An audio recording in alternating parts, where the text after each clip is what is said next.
نحمده ونصلي ونسلم على رسوله الكريم أما بعد فأعوذ بالله من الشيطان الرجيم بسم الله الرحمن الرحيم الذي جعل لكم الأرض فراشا والسماء بناء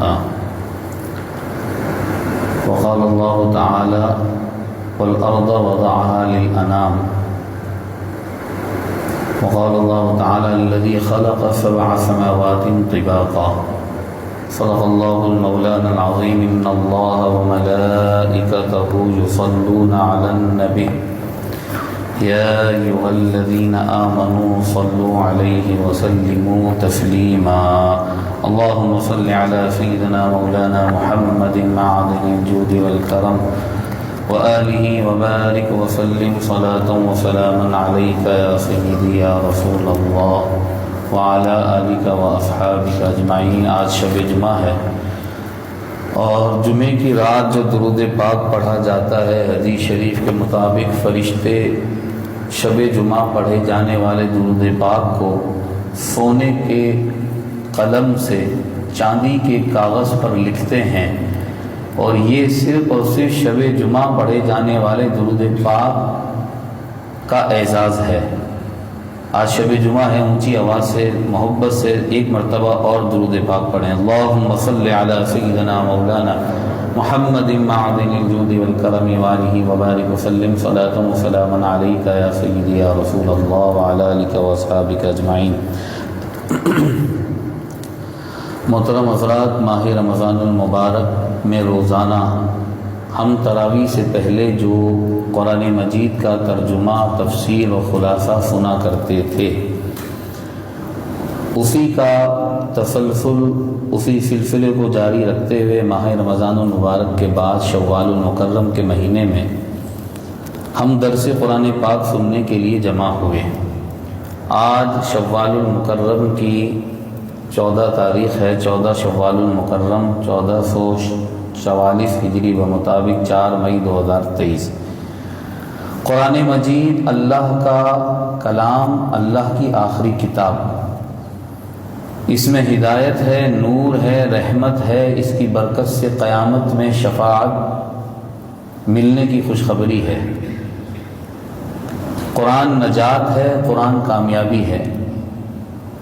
بندہ ادھر ادھر جا رہا ہے کہ میں کامیاب ہو جاؤں، اللہ تعالیٰ نے ہماری کامیابی کے لیے ہمیں حضور علیہ الصلاۃ والسلام کے ذریعے ایک ایسی کتاب عطا فرمائی ہے جو صرف دنیا ہی کی نہیں بلکہ قبر اور آخرت کی کامیابی کی بھی ضمانت دیتی ہے، گارنٹی دیتی ہے۔ دعا ہے کہ اللہ تبارک و تعالی ہم سب کو قرآن مجید کی طرف سے ملنے والی ہدایت، رحمت، شفا، برکت اور قرآن مجید سے ملنے والی نجات اور کامیابی نصیب فرمائے،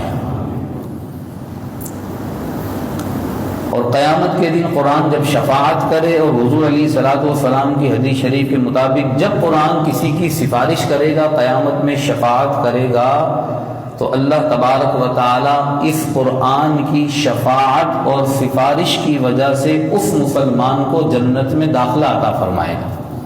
اللہ پاک قرآن کی شفاعت کل قیامت میں ہمارے حق میں بھی قبول فرمائے۔ محترم حضرات، قرآن مجید فرقان حمید کی وہ آیات جس میں اللہ تعالی نے اپنی قدرت کو بیان فرمایا، اپنی نشانی بیان فرمائی، کیونکہ آج کا ہمارا موضوع ہے اللہ کی قدرت اور نشانیاں۔ اس سے متعلق اپنے مقررہ وقت میں چند آیات، اس کا ترجمہ اور تفسیر عرض کروں گا۔ اس سے پہلے چند ایک ضروری باتیں یاد رکھیے گا۔ جس طرح ہمارے جسم کو، ہماری باڈی کو غذا چاہیے، اس جسم کو باقی رکھنے کے لیے، اس جسم کو تندرست توانا رکھنے کے لیے، اس جسم کو قوت و طاقت دینے کے لیے ہمیں غذا کی ضرورت ہے، کھانے پینے کی ضرورت ہے۔ انسان اگر کھائے گا نہیں، پیے گا نہیں تو مر جائے گا۔ تو جس طرح ہمارے جسم کو غذا کی ضرورت ہے، اسی طرح یاد رکھیے ہمارا جو دل ہے نا، جسم کے اندر ایک دل ہے، تو اللہ نے اس دل کی بھی ایک غذا بنائی ہے. جس طرح جسم کو غذا کی ضرورت ہے اسی طرح دل کو بھی ایک غذا چاہیے، دل کو بھی ایک غذا کی ضرورت ہے. ہم جسم کی غذا کے لیے روزانہ 2 سے 3 مرتبہ کھاتے ہیں پیتے ہیں، ایسا ہی ہے، 3 ٹائم کھاتے ہیں. پھر کھانے میں بھی ایک چیز نہیں کھاتے، بہت ساری چیزیں کھاتے ہیں، فروٹس بھی کھاتے ہیں، سبزی بھی کھاتے ہیں، اس کے لوازمات بھی بہت سارے ہیں، کولڈ ڈرنک ہے، یہ ہے وہ ہے، بہت ساری چیزیں ہم کھاتے ہیں، لذتیں حاصل کرتے ہیں.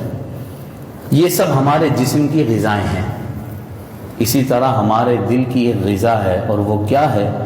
اللہ تبارک و تعالی کی طرف سے ملنے والا نور اور اللہ تبارک و تعالی کی طرف سے اترنے والی وہ برکت اور اللہ کی طرف سے ملنے والا وہ سکون اور وہ روحانیت جو قرآن کے ذریعے، اللہ کے ذکر کے ذریعے، درود پاک کے ذریعے، تو یہ چیزیں جب دل کو حاصل ہوتی ہیں تو یہ انسان کے دل کی روحانی غذا بن جاتا ہے.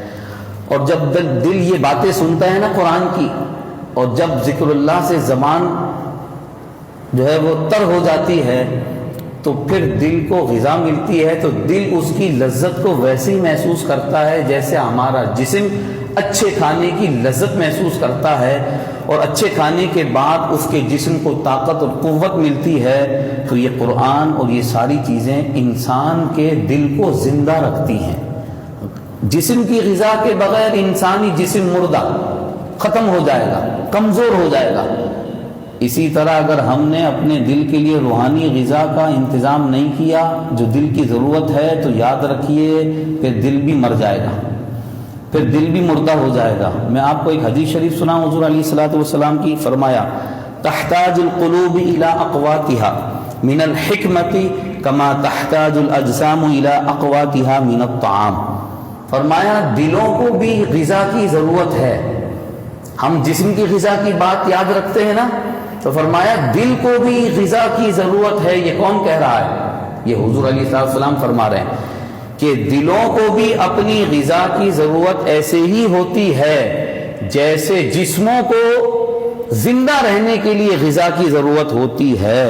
جیسے جسم کو زندہ رکھنے کے لیے کھانے کی ضرورت ہے، اسی طرح جسم کو بھی ضرورت ہے زندہ رکھنے کے لیے غذا کی. اور جسم کو غذا نہ ملے تو کیا ہوگا؟ جسم مر جائے گا، آدمی ختم ہو جائے گا، بھوک سے مر جائے گا، یہی ہوگا. اللہ اکبر. تو یاد رکھیے اگر کسی مسلمان نے اپنے دل کو زندہ رکھنے کی کوشش نہیں کی تو اس کا دل بھی مردہ ہوگا اور مرے گا.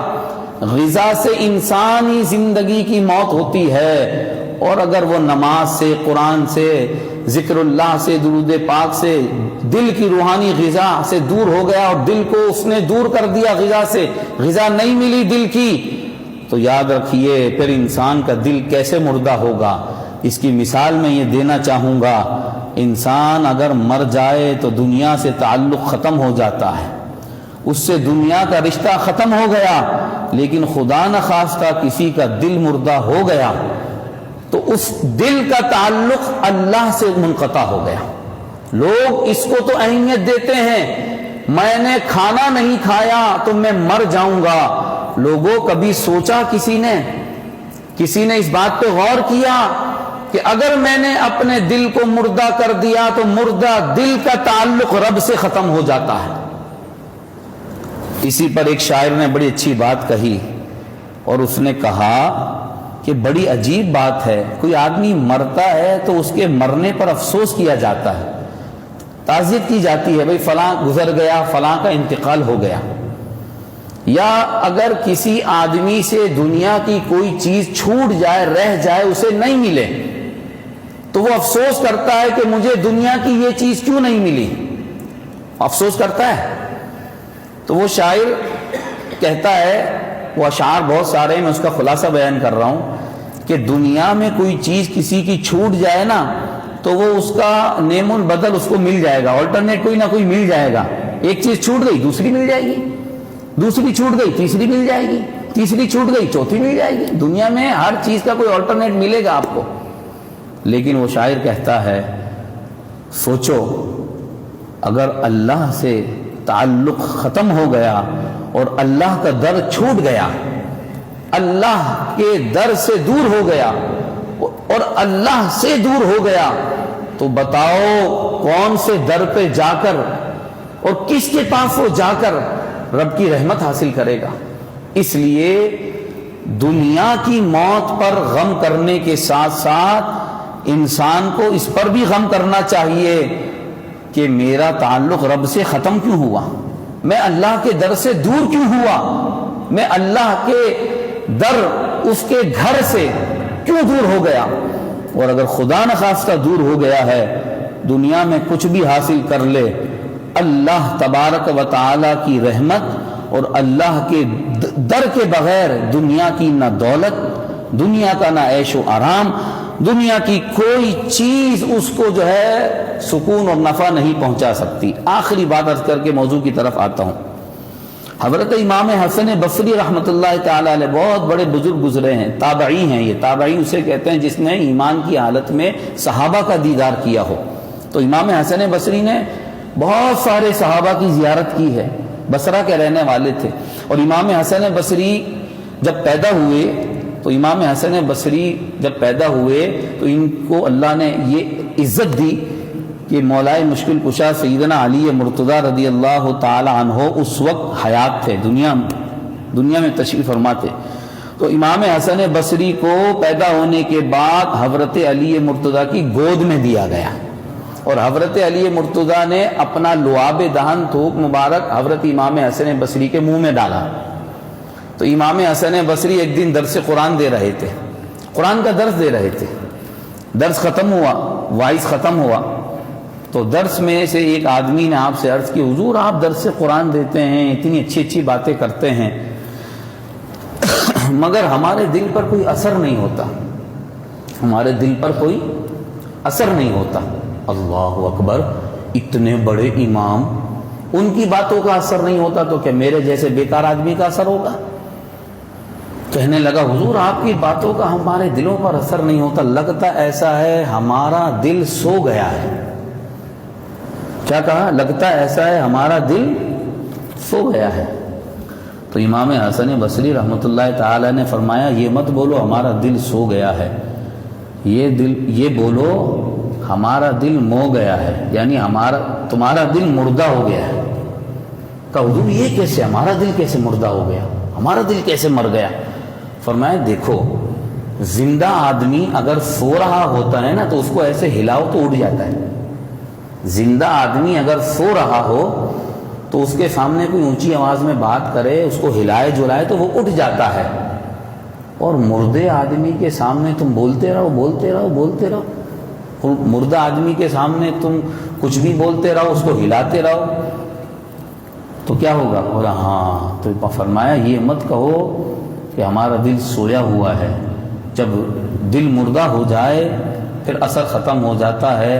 اللہ تعالیٰ سے دعا ہے کہ رمضان شریف میں اللہ نے جیسے ہمارے دلوں کو زندہ فرمایا تھا، دلوں کی یہ زندگی اور دلوں کی یہ روحانیت اللہ پاک مرتے دم تک ہمیں نصیب فرمائے۔ قرآن مجید فرقان حمید کی ایک آیت ابھی میں نے آپ کے سامنے پڑھی، اس میں اللہ نے ارشاد فرمایا الذی جعل لکم الارض فراشا۔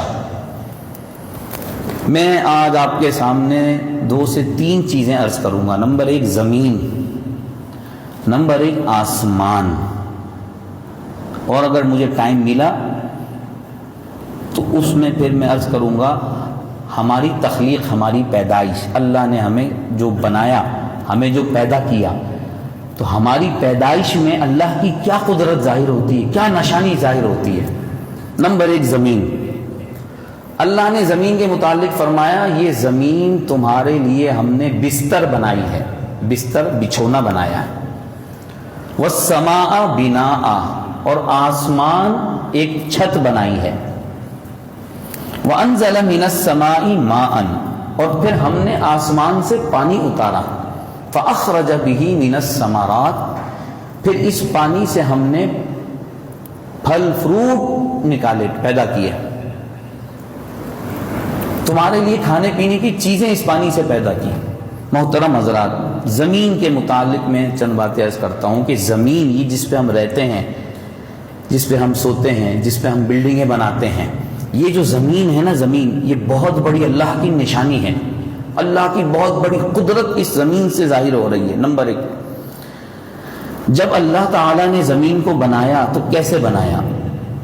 سب سے پہلے اللہ نے یہ جو زمین تھی اس کے بنانے سے پہلے پانی کو پیدا کیا۔ یہ جتنے حصے پہ دنیا میں یہ جو زمین ہے نا، دنیا کا یہ حصہ، یہ پانی تھا سارا۔ قرآن مجید میں اس پر بھی آیتیں ہیں لیکن وقت نہیں میرے پاس، میں ساری آیتیں پڑھ کے سناؤں آپ کو۔ یہ پانی بن گیا، پانی تھا، سب پانی تھا۔ پھر ہزاروں لاکھوں سال کے بعد اللہ کے جلال، اللہ کے غضب کی گرمی اور تپش کی وجہ سے اس پانی میں بخارات پیدا ہوئے، جھاگ پیدا ہوئے۔ پھر اللہ تعالی نے اس پانی کو پھیلایا۔ اور یہ بھی میں عرض کر دوں، جب اللہ نے زمین بنائی تو یہ پانی تھا نا، اس میں جب جھاگ بنے، بخارات بنے، اس پانی کو پھیلایا تو وہ حصہ زمین کا جو سب سے پہلے بنا، وہ جگہ وہ ہے جہاں آج خانہ کعبہ ہے۔ خانہ کعبہ یہ سینٹر ہے دنیا کا، سب سے پہلے یہ والی زمین بنی۔ اب یہاں سے جھاگ، بخارات پھیلنا شروع ہوئے۔ اللہ فرماتے پارہ نمبر 13 میں مزید تفصیل بیان فرمائی زمین کی، سورۃ الرعد، وَهُوَ الَّذِي مَدَّ الْأَرْضَ۔ اللہ فرماتا ہے وہی ہے جس نے اس زمین کو پھیلایا، بڑا کیا، لمبا چوڑا کیا۔ مد الارض، زمین کو پھیلایا۔ میں نے عرض کیا زمین سب سے پہلے جو زمین بنی وہ کعبۃ اللہ جس پر آج ہے، یہ بنی سب سے پہلے۔ جب یہ زمین بن گئی تو یہ جھاگ اللہ نے پھیلائے۔ اللہ نے جہاں تک چاہا کہ یہ زمین بنے تو وہاں تک اس جھاگ کو، پانی کو پھیلا دیا۔ پھر کیا ہوا؟ پھر یہ ہوا کہ جب یہ زمین بن گئی، اب زمین ہلنے لگی۔ زلزلہ آتا ہے، زمین ہلتی ہے، اپ اینڈ ڈاؤن ہوتی ہے، زمین ہلنے لگی۔ اللہ نے فرمایا وَجَعَلَ فِيهَا رَوَاسِيَ، فرمایا ہماری قدرت کی دوسری نشانی، جب ہم نے زمین بنا دی اب یہ زمین وائبریٹ کر رہی ہے، ہل رہی ہے۔ فرمایا اب ہم نے اس زمین کو روکا۔ کیسے روکا؟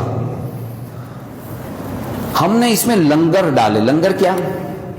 پارہ نمبر 30 میں پھر فرمایا وَالْجِبَالَ أَوْتَادًا، اللہ نے پھر پہاڑ بنائے۔ اور فرمایا ہم نے پہاڑ کیوں بنائے؟ زمین کو روکنے کے لیے، تاکہ زمین ہلے نہیں۔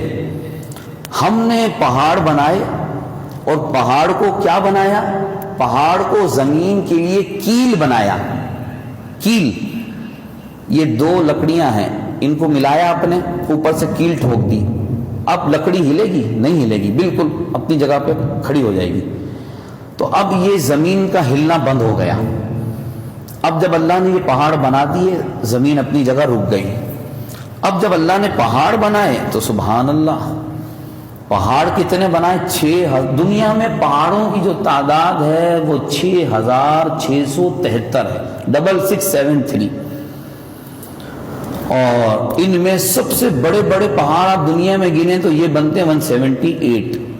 جو سب سے چھوٹا پہاڑ جو اللہ نے بنایا دنیا میں، سب سے چھوٹا پہاڑ، اس کی جو لمبائی ہے وہ ہے 60 مائل، 60 میل۔ اور اللہ تعالیٰ نے سب سے بڑا پہاڑ جو دنیا میں بنایا اس کی لمبائی ہے 3000 مائل، 3000 میل لمبا یہ پہاڑ ہے۔ اور یہ کہاں پر ہے؟ کوہ قاف، جسے کہا جاتا ہے کہ یہ رشین سائڈ اس طرف کہیں ہے۔ بہرحال دنیا کا سب سے پہلا جو پہاڑ اللہ نے بنایا نا زمین کو روکنے کے لیے، وہ مکۃ المکرمہ میں ایک پہاڑ ہے، ابھی بھی ہے، جبل ابو قبیس۔ یہ پہلا پہاڑ بنایا۔ یہی وہ پہاڑ ہے جس پر حضرت ابراہیم علیہ السلام نے کھڑے ہو کر اعلان کیا تھا حج کا۔ جب حضرت ابراہیم نے رینوویٹ کیا نا خانہ کعبہ کو، تو اللہ نے فرمایا اے ابراہیم اب اعلان کرو کہ لوگ حج کے لیے آئیں خانہ کعبہ کے لیے۔ دنیا کا دوسرا پہاڑ جو اللہ نے بنایا وہ مدینہ منورہ کا پہاڑ ہے، جبل احد، جہاں غزوہ احد کا واقعہ پیش آیا۔ یہ پہاڑ بن گئے. اب آگے آئیے, اللہ نے ارشاد فرمایا وَهُوَ الَّذِي مَدَّ الْأَرْضَ وَجَعَلَ فِيهَا رَوَاسِيَ وَأَنْهَارًا.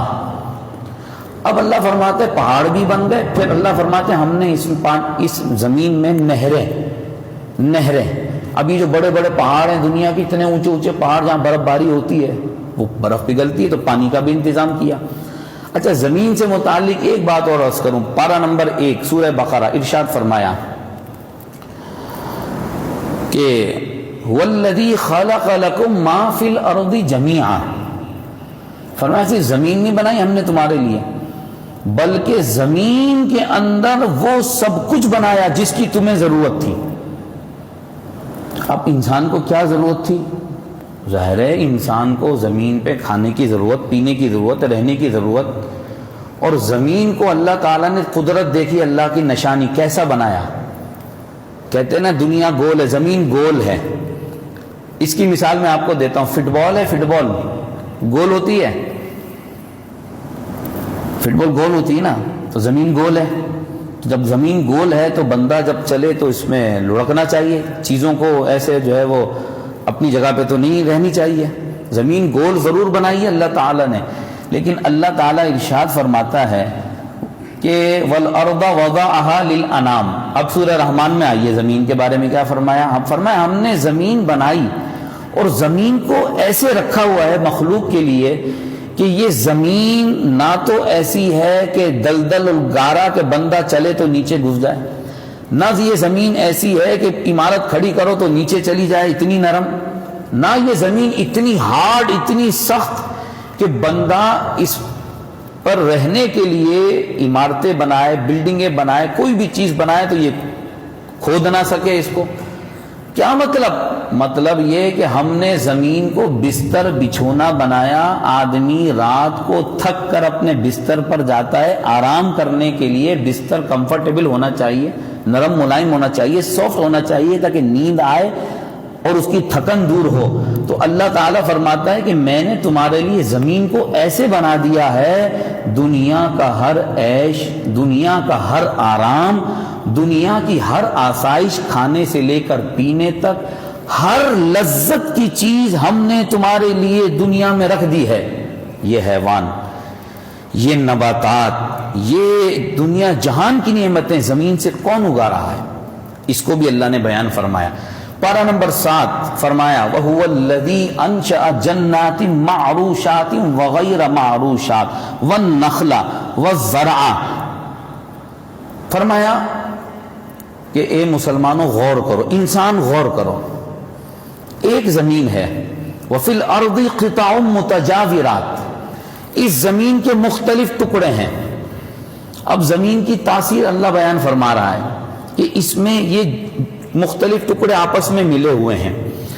ہم نے آسمان سے پانی دنیا میں بھیجا, اب وہی پانی دریا, نہر کی صورت میں یا ڈیم کی صورت میں جمع ہوا. اب تم نے زمین میں پانی ڈالا, تم نے کوئی دانہ ڈالا زمین میں. اب توجہ فرمائیے, اللہ کیا فرما رہا ہے. فرمایا تم نے جب زمین میں دانہ ڈالا, وہ تو تم نے زمین میں پھینک دیا, وہ زمین پہ پڑا ہوا ہے. کون سی طاقت ہے, یہ کس کی قدرت ہے کہ وہ اتنا کمزور سا دانہ وہ زمین میں جا کے اس میں جو ہے وہ پودا نکلتا ہے. اور پھر اللہ تعالیٰ نے کیا سسٹم بنایا ہے زمین کا. دیکھیے سسٹم یہ بنایا ہے, اللہ نے ارشاد فرمایا کہ جب یہ پودا نکلتا ہے کچھ حصہ اس کا زمین میں رہتا ہے, کچھ حصہ اوپر آتا ہے, پھر اس کی شاخیں نکلتی ہیں ایسے دائیں بائیں, لیفٹ رائٹ کی شاخیں بنتی جا رہی ہیں. اب آپ توجہ فرمائیے, اللہ کا نظام دیکھیے اور اللہ کی قدرت دیکھیے. جب سے دنیا بنائی ہے آج تک اور قیامت تک, کیا ایک مرتبہ بھی دنیا میں کبھی ایسا ہوا ہے کہ جڑ اوپر آ گئی ہو اور اوپر والا حصہ نیچے چلا گیا ہو؟ نظام دیکھیے, اللہ کا نظام, قدرت دیکھیے, اس کی نشانی دیکھیے. کبھی ایسا ہوا ہے کہ اس سسٹم سے پودا ہٹ گیا ہو؟ کبھی ایسا ہوا ہے کہ کسی نے بیج ڈالا ہو,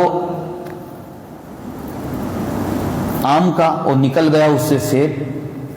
ہر چیز کا اللہ نے نظام بنایا اور فرمایا دیکھو یسقا من ماء واحد. مسلمانوں، انسانوں، غور کرو میرے نظام پر. پوری دنیا کا پانی ایک، جب زمین میں گیا ادھر ایک باغ لگا ہوا ہے سیب کا، ساتھ میں لگا ہوا ہے آم کا، ساتھ میں لگا ہوا ہے دوسرا، ایک درخت آم کا لگا ہوا ہے، ایک کھجور کا لگا ہوا ہے. زمین ایک ہے. اللہ فرماتا ہے پانی بھی ایک ہے، لیکن جو زمین سے نکل رہی ہے چیز اس کے ذائقے الگ، کوئی میٹھا ہے کوئی پھیکا ہے. پانی ایک جا رہا ہے، زمین ایک ہے، پھر سائز سب کا مختلف ہے، پھر ٹیسٹ سب کا مختلف ہے، پھر کلر سب کے مختلف ہیں. فرمایا یہی تو ہماری قدرت ہے. اب تم سوچو کہ یہ کون ہے جو نظام چلا رہا ہے زمین کا. یہ سب قرآن میں بیان ہوا. اب آگے آئیے ذرا. رب نے ارشاد فرمایا سورۃ الرحمن، زمین کی بات کی، فرمایا فیہا فاکہہ والنخل ذات الاکمام. فرمایا جب ہم نے کھجور بنائی، زمین سے جب کھجور کے پیڑ نکلے، تو دوسری آیتوں میں فرمایا جب زمین سے کھجور کا پیڑ نکلا تو بعض دفعہ ایسا ہوتا ہے ایک درخت نکلتا ہے، بعض دفعہ دو دو تین تین کھجور کے درخت ایک ساتھ نکلتے ہیں. پھر جب کھجور لگتی ہے تو اتنے سارے اس کے گچھے ہوتے ہیں. تو فرمایا غور کرو، جب ہم نے کھجور بنائی تمہارے لیے، اس کو ہم نے غلاف لگایا. کھجور جو ہوتی ہے اس کے اوپر ایک غلاف ہوتا ہے.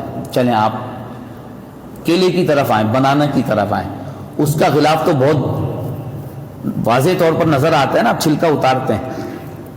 کینو کی طرف آئیں، چھلکا اتارتے ہیں. آم کی طرف آئیں، چھلکا اتارتے ہیں. اللہ تعالیٰ اس پیکنگ کو بیان فرما رہا ہے. فرمایا دیکھو میں نے تمہارے لیے جو فروٹس بنائے ان کی حفاظت کے لیے، ان کو ضائع ہونے سے بچانے کے لیے، اس کی کوالٹی کو باقی رکھنے کے لیے ایسا غلاف چڑھایا ہے کہ کئی کئی دن تک تم محفوظ رکھ کر اس چیز کو استعمال کر سکتے ہو. یہ قرآن بیان فرما رہا ہے. اب آسمان کی طرف آئے. چلیں زمین پر ہی پوری گھنٹے گزر جائیں پورا نہیں کر سکتا. آسمان، اللہ نے اپنی قدرت کا دوسرا جو ہے وہ اظہار آسمان بنا کے کیا ہے. فرمایا ہم نے آسمان بنایا. کیسے بنایا؟ آسمان کو چھت بنایا. یہ چھت ہے، یہ بنائی ہم نے چھت. دیکھیے آپ اس چھت کو بغیر پلر کے کھڑا کر سکتے ہیں؟ نہیں. لیکن اللہ کیا فرماتا ہے؟ بغیر عمد، ہم نے بغیر پلر کے یہ کھڑی کی ہے. اچھا چلیں ایک چھت کھڑی ہو گئی، ایک آسمان بن گیا. الذی خلق سبع سماوات طباقا، سورۃ الملک. کیا فرمایا؟ کتنے ہم نے آسمان بنائے؟ 7. اب یہ 7 آسمان کیسے ہیں؟ جیسے 7 فلور ہوتے ہیں نا، فلور 1 2 3 4 5 6 7، ایسے یہ فلور وائز ہیں. 7 فلور ہیں آسمان کے. اب خدا کی قدرت دیکھیے، ایک چھت اللہ نے کھڑی کر دی، آسمان کھڑا کر دیا، کوئی پلر نہیں ہے. چلیں یہ کھڑا ہو گیا آسمان. اب اس کے اوپر دوسرا آسمان، کمال یہ کہ اس میں بھی پلر نہیں ہے. پھر اس کے اوپر تیسرا آسمان. یعنی اللہ کی قدرت اور نشانی دیکھیے، 7 آسمان بغیر پلر کے کھڑے ہوئے ہیں. اچھا ایک بات بتائیے، آپ یہ چھت بنے ہوئے آپ کی سنی مسجد کی چھت کو کتنے سال ہو گئے؟ 50 سال تو ہو گئے ہوں گے، 40 سال 50 سال ہو گئے. اچھا یہ بتائیے 50 سال کے بعد آپ کے گھر کی چھت ویسی رہتی ہے جس دن بنی تھی؟ چینج ہوتی ہے؟ مطلب پرانی ہو جاتی ہے. آپ کلر کرتے ہیں، تزئین و آرائش کرتے ہیں، رینوویشن ہوتا ہے بلڈنگ کو نیا رکھنے کے لیے. ایسا ہی ہے.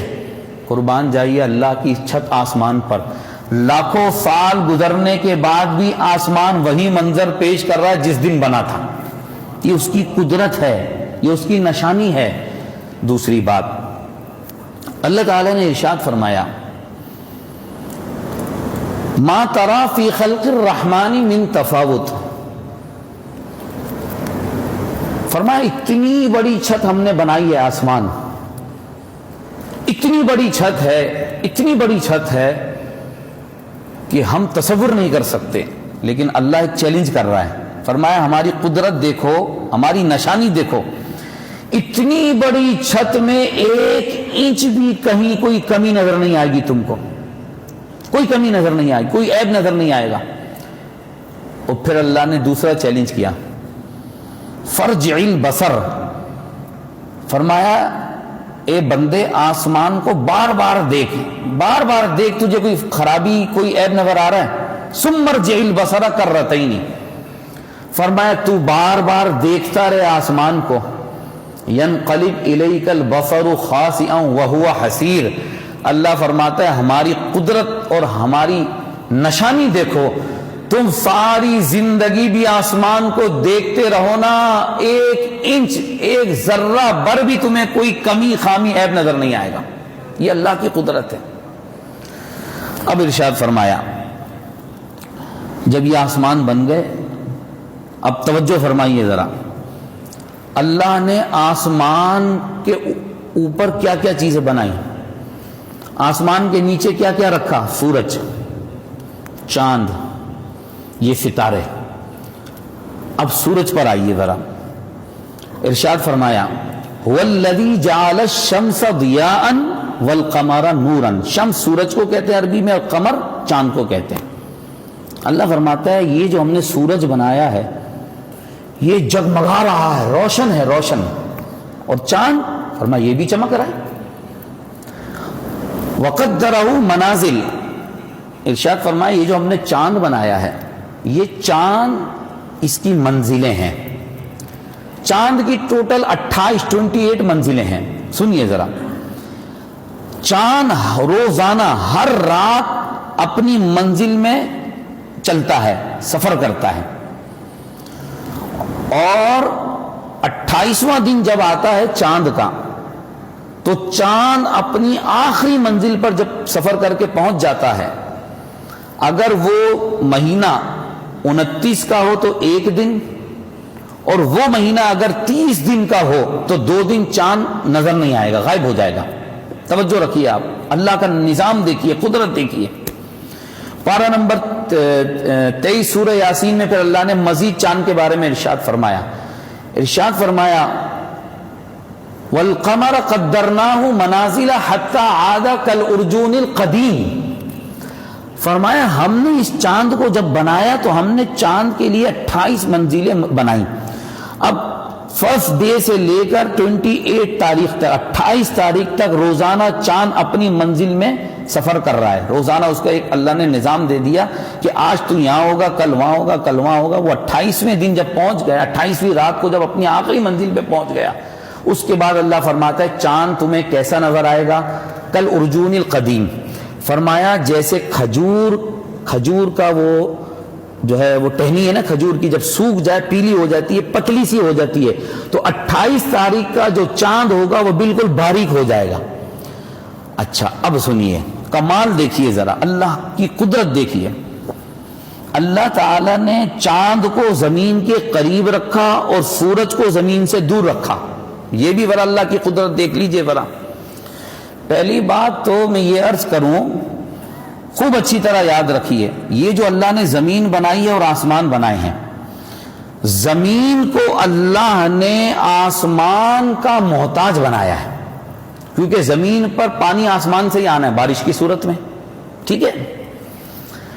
زمین کو اللہ نے آسمان کا محتاج یوں بھی بنایا ہے کہ اگر آسمان پر سورج نہ ہوتا تو بتائیے دنیا کا نظام دھرم برم ہو جاتا۔ یہ جتنی کھیتی ہو رہی ہے، پھل پک رہے ہیں، سبزیاں ہو رہی ہیں، یہ سارا سسٹم ہے نا سورج کی روشنی کا۔ یہ تو 45 منٹ ہے، میں کیا کیا بیان کروں آپ کے سامنے۔ اور پھر چاند کی روشنی اگر نہ ہوتی تو یہ جو فروٹس میں مٹھاس آ رہی ہے یہ کہاں سے آ رہی ہے؟ اس کا ایک ذریعہ چاند کی روشنی ہے۔ اب آپ آئیے، اللہ کی قدرت دیکھیے، اللہ نے چاند کو زمین سے دور کیوں نہیں رکھا اور سورج کو زمین کے قریب کیوں نہیں رکھا؟ بھئی اللہ کے ہر کام میں حکمت ہے نا، کہ سورج کو دور کر دیا زمین سے اور چاند کو زمین کے قریب کر دیا، کیوں؟ چاند کا جو فاصلہ ہے نا، ڈسٹینس ہے زمین سے، وہ کتنا ہے؟ 2,40,000 میل، 240 لاکھ مائل یہ فاصلہ ہے زمین سے چاند کا۔ اور سورج کا جو زمین سے ڈسٹینس سے فاصلہ ہے وہ کتنا ہے؟ 95 ملین مائل۔ 9.5 کروڑ مائل کا فاصلہ رکھا ہے اللہ نے سورج کا زمین سے، اور اس کے باوجود سورج کی تپش کتنی ہے زمین پر؟ اچھا، سورج کی جو اپنی تپش درجہ حرارت جو ہیٹ ہے سورج کی وہ کتنی ہے؟ آپ سوچیں ذرا، اللہ کا نظام دیکھیے۔ سورج کی جو ہیٹ ہے، سورج کا اپنا جو ٹمپریچر ہے وہ کتنا ہے؟ 4 ملین ڈگری سینٹی گریڈ۔ کتنا؟ 40 لاکھ ڈگری سینٹی گریڈ۔ اللہ اکبر! 40 ڈگری سینٹی گریڈ اگر گرمی پڑ جائے تو کیا حال ہوتا ہے دنیا میں؟ تو سورج کی اتنی تپش وہاں سے یہاں پہنچتے پہنچتے کہیں 50 ٹمپریچر ہوتا ہے دنیا میں، اور کہیں مڈل ایسٹ میں 60 ہو جاتا ہے۔ تو اب آپ سنیے اللہ کیا فرماتا ہے۔ فرمایا وَسَخَّرَ الشَّمْسَ وَالْقَمَرَ كُلٌّ يَجْرِي لِأَجَلٍ مُّسَمًّى۔ اب یہ بات سنیے اللہ کی سورج اور چاند کے بارے میں۔ اے اللہ، یہ اتنا بڑا سورج، کتنا بڑا پتہ ہے آپ کو؟ زمین سے کتنا بڑا یہ سورج؟ ہم نے تو زمین ہی دیکھی نا، بہت بڑی لگتی ہے ہم کو، زمین بہت بڑی ہے، لیکن یہ جو سورج اللہ نے بنایا ہے نا، جس کا temperature 4 million degree centigrade ہے جس کا ٹمپریچر، اور یہ سورج زمین سے کتنا بڑا؟ ڈبل، تبل، 100 گنا، 200 گنا بڑا، 1000 گنا، 1 لاکھ۔ سورج زمین سے 3,23,000 گنا بڑا ہے۔ اے اللہ، سورج زمین سے اتنا بڑا، اور وہ اپنی جگہ کھڑا ہوا نہیں ہے، پھر کیا کر رہا ہے؟ اللہ نے فرمایا تجری لمستقر، یہ مسلسل چل رہا ہے، اور ہم نے اس کو ایک ٹائم پیریڈ کے ساتھ ایک سفر دیا ہے، میں مختصر کر رہا ہوں، اور یہ وہاں جب نکلتا ہے تو چلنا شروع کرتا ہے، اور جہاں غروب ہونا ہوتا ہے وہاں جا کے اس کا سفر رک جاتا ہے، ختم ہو گیا۔ پھر یہ وہاں سے سفر شروع کرتا ہے، دوسرے دن جہاں سے نکلنا ہے تو وہاں پہنچ کر یہ واپس دنیا میں آتا ہے، سن رائز ہوتا ہے، مطلب سن رائز اور سن سیٹ اللہ بیان فرما رہا ہے۔ اللہ ارشاد فرماتا ہے، توجہ، سورہ یاسین آپ سنتے ہیں نا، آپ سنیے سورہ یاسین میں اللہ نے کیا فرمایا۔ لَلشَّمْسُ يَنبَغِي لَهَا أَن تُدْرِكَ الْقَمَرَ۔ فرمایا اے انسانوں، میں نے اس سورج کو بھی بنایا، میں نے چاند کو بھی بنایا۔ اب چاند بھی روزانہ سفر کر رہا ہے، چل رہا ہے، ادھر سورج بھی چل رہا ہے۔ اے اللہ، تیری قدرت، تیری نشانی کہ یہ جب سے بنے آج تک اور قیامت تک چل رہے ہیں۔ اس کے علاوہ چاند اور سورج کے علاوہ جو اربوں اربوں اربوں کھربوں جو ستارے ہیں آسمان پر، ذرا اس کو دیکھیے آپ۔ ابھی آپ سورج کی جو ہے وہ لمبائی چوڑائی سائز سن کے پریشان ہو رہے ہوں گے کہ سورج زمین سے اتنا بڑا ہے، کوئی یہ نہ سمجھے کہ اس سے بڑا کوئی اور چیز دنیا میں نہیں ہے۔ اللہ تعالیٰ نے بعض ستارے سورج سے بھی کئی گنا بڑے بنائے ہیں۔ اللہ اکبر! یہاں تو اگر 1000 گاڑیاں روڈ پہ آ جائیں تو خطرہ رہتا ہے، ابھی تو کوئی ٹکرائی، ابھی کسی سے ٹکرائی، ابھی کچھ نہ کچھ ہوا، کوئی حادثہ، کوئی ایکسیڈنٹ ہوا۔ یہاں سورج بھی چل رہا ہے، چاند بھی چل رہا ہے، ستارے بھی اربوں ہیں، آج تک کوئی ایکسیڈنٹ نہیں ہوا دنیا میں۔ دیکھیں نا آپ، یہ کوئی چھوٹی سی بال تو نہیں ہے نا آپس میں ٹکرا گئی۔ جب اتنی بڑی چیز اگر ٹکرائے تو کیا ہوگا دنیا میں، کیا ہوگا؟ اب سنیے سورہ یاسین، اللہ فرماتا ہے کہ جب سورج چلتا ہے تو سورج کو یہ حق ہم نے دیا ہی نہیں کہ سورج اپنی سپیڈ کو بڑھا کر چاند کو پکڑ لے۔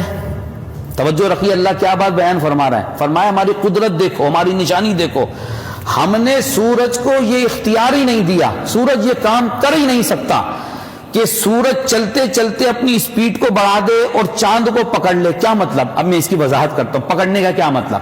مطلب یہ ہے کہ یہ سورج کبھی بھی نہیں کر سکتا کہ رات کے وقت چاند کی روشنی کو ختم کر دے، کہ ہم نے سورج کو دن میں چمکنے کے لیے بنایا اور چاند کو رات میں روشنی کے لیے بنایا۔ اب سورج کبھی ایسا نہیں ہوگا کہ 10 سیکنڈ 10 منٹ 15 منٹ بعد جو ہے غروب ہو، اور سورج کی جو ٹائمنگ ہے روشنی کی اس کو جو ہے پہلے سے جا کر اس کی روشنی کو ختم کرے، یا چاند جو ہے کبھی پہلے نظر آ جائے، سورج پہلے غروب ہو جائے۔ سسٹم خدا کا دیکھیے، نظام خدا کا دیکھیے، 1 سیکنڈ پہلے نہ سورج وہاں سے کبھی نکلا، نہ 1 سیکنڈ پہلے کبھی کہیں غروب ہوا، 1 سیکنڈ کا فرق نہیں ہے۔ دوسری بات ارشاد فرمایا وَلَلَّيْلُ سَابِقُ النَّهَارِ، اب اللہ نے دن اور رات کے بارے میں ارشاد فرمایا۔ اب یہ بھی سمجھ لیجئے کہ اللہ نے دن اور رات کو جو بنایا اس میں بھی اللہ کی قدرت۔ فرمایا دن ہم نے تمہارے جو ہے کام کاج کے لیے بنائے، اور رات ہم نے تمہارے آرام کے لیے بنائی۔ یہ پوری تفصیل ہے، میں وقت نہیں میں عرض کروں۔ اللہ ارشاد فرماتا ہے لوگوں غور کرو میری قدرت پر، جب سے میں نے دن بنائے، جب سے میں نے رات بنائی، کبھی ایسا نہیں ہوا اور قیامت تک ایسا نہیں ہوگا کہ کبھی رات اپنے ٹائم سے پہلے آ جائے اور دن لمبا ہو جائے، اور کبھی ایسا نہیں ہوا دن لمبا ہو جائے اور رات پہلے آ جائے۔ سردی گرمی کی راتیں دن یہ اللہ کی بنائی ہوئی ہیں، لمبی بڑی جو بھی ہے وہ الگ چیز ہے۔ یہ ہے اللہ کی قدرت میرے محترم بھائیوں، اور اللہ کی نشانی جو ہمیں بتلا رہی ہیں یہ چیزیں، ایک ہے وہ ہے اللہ، ایک ہے وہ ہے رب العالمین جس کا یہ نظام ہے، جو اس کو چلا رہا ہے۔ جو مسلمان نہیں ہیں دنیا میں، جو اللہ کو نہیں مانتے، یہ ساری چیزیں انہوں نے لکھی ہیں، بیان کی ہیں، لیکن ان کو لکھنے بیان کرنے کے بعد ان کے لکھنے اور بیان کرنے کے بعد اور مسلمان جب ان چیزوں کو پڑھتا ہے اور سنتا ہے، مسلمان کی سوچ میں، ان کی سوچ میں فرق یہ ہے کہ جب غیر مسلم، نان مسلم ان ساری چیزوں کو پر غور کرتا ہے، اس کو بیان کرتا ہے، ظاہر ہے سائنس اس کو بیان کر رہی ہے، جب بیان کرتے ہیں تو جو اللہ کو نہیں مانتے وہ اس کے بعد وہاں پہ کیا کمنٹس دیتے ہیں؟ ویری گڈ انفارمیشن، یہی لکھیں گے نا، اور کیا یہی لکھتے ہیں بھائی بڑی اچھی معلومات ہے، اوہو بڑی سائنس، بہت پتے کی بات کی ہے۔ لیکن سبحان اللہ جب مسلمان ان چیزوں کو سنتا ہے، جب مسلمان ان چیزوں پہ غور کرتا ہے، تو اللہ نے جو فرمایا ان فی ذلک لآیات لقوم یتفکرون، یہ ساری چیزیں میرے بھائی قرآن بیان کر چکا ہے۔ فرمایا یہ ہیں وہ نشانیاں ان لوگوں کے لیے جو سوچیں سمجھیں غور و فکر کریں۔ تو مسلمان بے ساختہ بولتا ہے سبحان اللہ، کیا رب کی قدرت ہے، کیا رب کے کرشمے ہیں، کیا رب کی بنائی ہوئی چیز ہے۔ مسلمان ہر قدرت کو دیکھ کے اللہ کو یاد کرتا ہے، اللہ کا ذکر کرتا ہے، اور یہ کہتا ہے، کیا کہتا ہے؟ اے اللہ تو بڑا رحم فرمانے والا، یہ ساری نعمتیں بتائیے، یہ چاند، یہ سورج، یہ زمین سے نکلنے والی یہ ساری رزق اور نعمتیں جو ہم کھا رہے ہیں، بندہ اللہ کے در پہ جھکتا ہے اور کہتا ہے اے اللہ ہم نکمے ناکارہ، ہم کوتاہی کرنے والے، تو نے تو ہم کو پیدا کرنے سے لاکھوں سال پہلے سب کچھ بنا دیا، تو نے ہمارے لیے یہ سارے انتظام کر دیے، ہمارے جینے کے لیے، ہمارے عیش کے لیے، ہماری لذتوں کے لیے، ہمارے ٹیسٹ کے لیے، یہ سب کچھ تو نے بنایا۔ بس یہی فرق ہے مسلم اور نان مسلم میں، کہ نان مسلم اللہ پہ بلیو نہیں کرتا، وہ کہتا ہے ہاں بھائی ایک سسٹم ہے بس چل رہا ہے۔ اگر یہ نان مسلم اس سسٹم کو چلانے اور بنانے والے پہ غور کریں تو میں سمجھتا ہوں کہ بڑے پکے مسلمان ہو جائیں گے، اور کلمہ اگر پڑھ لیں۔ اللہ سے ہم یہی دعا کرتے ہیں اور اللہ سے یہی عرض کرتے ہیں اے اللہ یہ تیرا کرم ہے کہ تو نے ہمیں مسلمان بنایا ہے، یہ تیرا کرم ہے، اور تیرا یہ کرم ہے کہ آج ہم نے جو قرآن کی چند آیتیں سنی تو ہمارے دل میں تیری محبت قائم ہوئی، اور تجھ سے پیار کیسے ہونا چاہیے، کیسے محبت ہونی چاہیے، آج ہمارا دل یہ گواہی دے رہا ہے کہ تو نے جو قرآن میں فرمایا سورۃ الرحمن میں، اور ایک مرتبہ نہیں فرمایا، 31 مرتبہ 31 ٹائمز، فَبِأَيِّ آلَاءِ رَبِّكُمَا تُكَذِّبَانِ، کون کون سی نعمتیں میں تمہیں بیان کروں، کون کون سی نعمتیں تمہارے سامنے میں رکھوں، کس کس نعمت کو بھولو گے بتاؤ، کوئی ایک نعمت ہے جو تمہارے لیے اللہ نے نہ رکھی ہو؟ اے اللہ تو نے بے شمار نعمتیں عطا فرمائی، ہماری ناشکریوں کو معاف فرما دے، تو نے یہ تندرست توانا جسم خوبصورت، یہ عقل، یہ آنکھیں، یہ آنکھوں کی روشنی، یہ کانوں کی سماعت، سننے کی طاقت، یہ تندرستی، رب ذوالجلال یہ سب تیرا دیا ہوا ہے، یہ سب تیرا بنایا ہوا ہے۔ ہم تیرا شکر ادا کرتے ہیں، رب ذوالجلال ہماری نعمتوں کو ضائع ہونے سے محفوظ فرما دے۔ درود پاک پڑھیں، دعا کرتے ہیں انشاءاللہ۔ اللہم صلی علی سیدنا ومولانا محمد معدن الجود والکرم والہ وبارک وسلم، صلاۃ و سلام علیک یا سیدی یا رسول اللہ وعلی آلہ وصحبہ اجمعین۔ رب ذوالجلال ہماری حاضری قبول فرما لے۔ قرآن مجید کے ایک ایک حرف کی برکت سے، قرآن مجید کے ایک ایک حرف کے نور کی برکت سے ہمارے دلوں کو، ہماری عقلوں کو، خیالوں کو روشن منور فرما دے۔ رب ذوالجلال قرآن کی برکت سے ہمارے رزق میں، روزگار میں، عمر میں، صحت میں، وقت میں، نیکیوں میں برکت عطا فرما دے۔ قرآن مجید سمجھنے کے لیے، قرآن مجید کی برکتیں حاصل کرنے کے لیے آج ہم یہاں جمع ہوئے ماہ رمضان مبارک کے بعد۔ اب جب بھی ہر مہینے قرآن مجید کا درس ہو، قرآن مجید کی آیتیں، تفسیر، ترجمہ سنایا جائے، ہمیں محبت اور ذوق کے ساتھ خود بھی شرکت کرنے اور قرآن کا پیغام دوسروں تک پہنچانے کی توفیق عطا فرما دے۔ اے اللہ اپنے اس کلام کی برکت سے اور حضور علیہ الصلوۃ والسلام صاحب قرآن کی برکت سے ہمیں دو جہاں میں ترقیاں، کامیابیاں نصیب فرما دے۔ رب ذوالجلال جتنے بھی مسلمان بھائی بیمار، پریشان حال، مصیبت زدہ ہیں، قرآن مجید کی برکت سے سب کی مشکلات، بیماریوں، پریشانیوں کو دور فرما دے۔ جتنے بیمار ہیں انہیں صحت یابی عطا فرما دے۔ دنیا جہان کے مسلمان جہاں کہیں بھی اے اللہ پریشان ہیں، سب کی پریشانیوں کو دور فرما دے۔ ہماری، ہمارے والدین کی، ہمارے سارے مرحومین مرحومات کی مغفرت فرما دے۔ ہمارا رمضان، روزے، تراویح، جملہ عبادات جو ہم کر سکے تیری توفیق سے سب کو قبول و منظور فرما دے۔ رب ذوالجلال میرے بیان میں کوئی غلطی کوتاہی ہو تو معاف فرما دے۔ یہ ہاتھی جھولیاں تیری بارگاہ میں پھیلی ہیں، شب جمعہ ہے، قبولیت کے لمحات ہیں مولا۔ شب جمعہ کی برکت سے، قرآن کی برکت سے ہمارے ان ہاتھوں کو، ان جھولیوں کو نیک تمناؤں، نیک مرادوں سے بھر دے مولا۔ ہم تمام مسلمین مسلمات کی نیک و جائز دعاؤں، نیک مرادوں، نیک حاجات کو قبول و منظور فرما۔ آمین بجاہ سید المرسلین صلی اللہ تعالی علیہ وسلم۔ ایک